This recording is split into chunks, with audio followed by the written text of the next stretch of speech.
কৃত্রিম বুদ্ধিমত্তা বা এআই প্রযুক্তি নিয়ে আত্মতুষ্টি পশ্চিমাদের কি ভোগাবে? পশ্চিমারা রাশিয়া ও চীনের সঙ্গে যে দ্বন্দ্ব ও সংঘাতে জড়াতে বাধ্য হয়েছে, সেই সংঘাত যুক্তরাষ্ট্র ও ইউরোপের সামরিক ব্যবস্থা এবং তাদের প্রতিরক্ষা শিল্প ঘাঁটিগুলোর পদ্ধতিগত দুর্বলতাকে উন্মোচন করে দিয়েছে। পশ্চিমাদের এই সমস্যাগুলোর শুরুটা হয়েছে মৌলিক প্রযুক্তির প্রবণতা থেকে। ইউক্রেনে মানুষ্য পরিচালিত ব্যয়বহুল ট্যাঙ্ক, যুদ্ধবিমান ও যুদ্ধজাহাজের মতো সামরিক ব্যবস্থা মনুষ্যবিহীন সস্তা ড্রোন, ক্রুজ ক্ষেপণাস্ত্র ও গাইডেড ক্ষেপণাস্ত্রের মুখে পড়ে দিশেহারা হয়ে গেছে।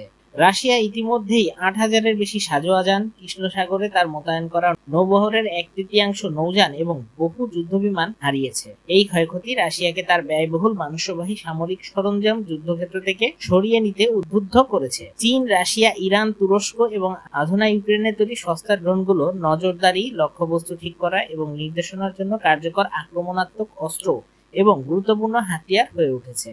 হাতের কাছে পাওয়া যায় এমন বাণিজ্যিক পণ্যের মতো করে লাখ লাখ ড্রোন উৎপাদন করা হচ্ছে। এগুলো তৈরি করতে $১,০০০ থেকে শুরু করে সর্বোচ্চ $৫০,০০০ খরচ হচ্ছে। এই ধরনের ড্রোন যুক্তরাষ্ট্র কিংবা পশ্চিম ইউরোপের কোথাও তৈরি হয় না। এটি পশ্চিমাদের সামরিক শিল্প প্রতিষ্ঠানগুলোর একটি বড় দুর্বলতা। পশ্চিমাদের হাতে এখন যে বিধ্বংসী ব্যবস্থা আছে তা দিয়ে রাশিয়া, চীন ও ইরানের ড্রোনগুলো ধ্বংস করা সহজ হলেও তা খুবই ব্যয়সাধ্য। পশ্চিমা এসব ব্যবস্থা দিয়ে প্রতিটি টার্গেটে খরচ হয় $১,০০,০০০ থেকে $৩০,০০,০০০ পর্যন্ত। খরচের এই অসম অনুপাত পশ্চিমাদের কয়েক দশকের আত্মতুষ্টিতে ভোগা এবং আমলাতান্ত্রিক অদক্ষতার ফল। পশ্চিমে সামরিক ঠিকাদারেরা কখনোই খরচ কমানোর প্রতিযোগিতায় নেমে ড্রোন বানায়নি, যদিও সম্প্রতি কয়েকটি মার্কিন ও ইউক্রেনীয় কোম্পানি খুব কম খরচে ড্রোন বানানোর কাজ শুরু করেছে।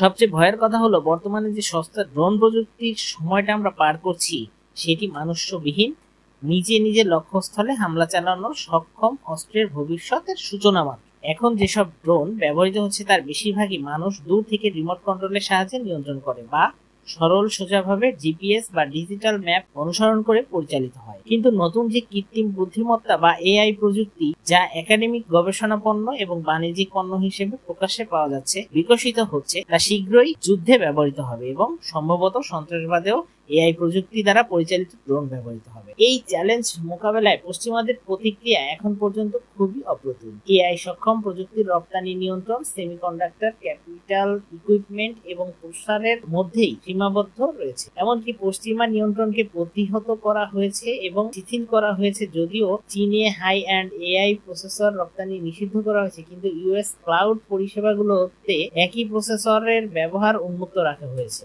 এনভিডিয়া এখন চীনকে প্রায় একই ধরনের শক্তিশালী এআই প্রসেসর সরবরাহ করে যাচ্ছে। গত জানুয়ারিতে স্ট্যানফোর্ড ইউনিভার্সিটির গবেষকদের প্রকাশিত ভিডিওগুলোতে দেখা গেছে, তাদের বানানো এআই চালিত রোবট রান্নার পথে মাছ ভাজা থেকে শুরু করে ঘরদোর পরিচ্ছন্ন করা সহ গৃহস্থালির কাজ করছে। এসব ক্ষেত্রে যুক্তরাষ্ট্র, পশ্চিম ইউরোপ, তাইওয়ান ও দক্ষিণ কোরিয়া সম্মিলিতভাবে এখনো চীন এবং রাশিয়া থেকে এগিয়ে থাকলেও তাদের নেতৃত্ব সংকুচিত হচ্ছে। চীন ইতিমধ্যে ড্রোন ও রোবট দুটিতেই ব্যবহারযোগ্য হার্ডওয়্যার উৎপাদনের ক্ষেত্রে বিশ্ববাজারে আধিপত্য বিস্তার করছে। এই চ্যালেঞ্জ মোকাবেলায় পশ্চিমাদের প্রতিক্রিয়া এখন পর্যন্ত খুবই অপ্রতুল। এআই সক্ষম প্রযুক্তির রপ্তানি নিয়ন্ত্রণ, সেমিকন্ডাক্টর, ক্যাপিটাল ইকুইপমেন্ট এবং প্রসেসরের মধ্যেই সীমাবদ্ধ রয়েছে। এমনকি পশ্চিমা নিয়ন্ত্রণকে প্রতিহত করা হয়েছে এবং শিথিল করা হয়েছে।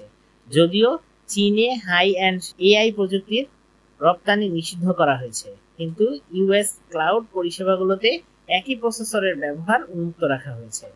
এনভিডিয়া এখন চীনকে প্রায় এক ধরনের শক্তিশালী এআই প্রসেসর সরবরাহ করে যাচ্ছে। যদিও গুগলের মতো কিছু মার্কিন কোম্পানি তাদের এআই মডেলগুলোকে নিজেদের মালিকানায় রেখে দিয়েছে এবং তাদের প্রযুক্তিতে চীনাদের প্রবেশাধিকার সীমাবদ্ধ করেছে, কিন্তু অন্যরা বিপরীত আচরণ করেছে। ওপেনএআই তার অ্যাপ্লিকেশন প্রোগ্রামিং ইন্টারফেস সরাসরি চীনা অ্যাক্সেসের নিষিদ্ধ করলেও সেই একই এপিআই মাইক্রোসফটের মাধ্যমে চীনের জন্য খুলে রাখা হয়েছে।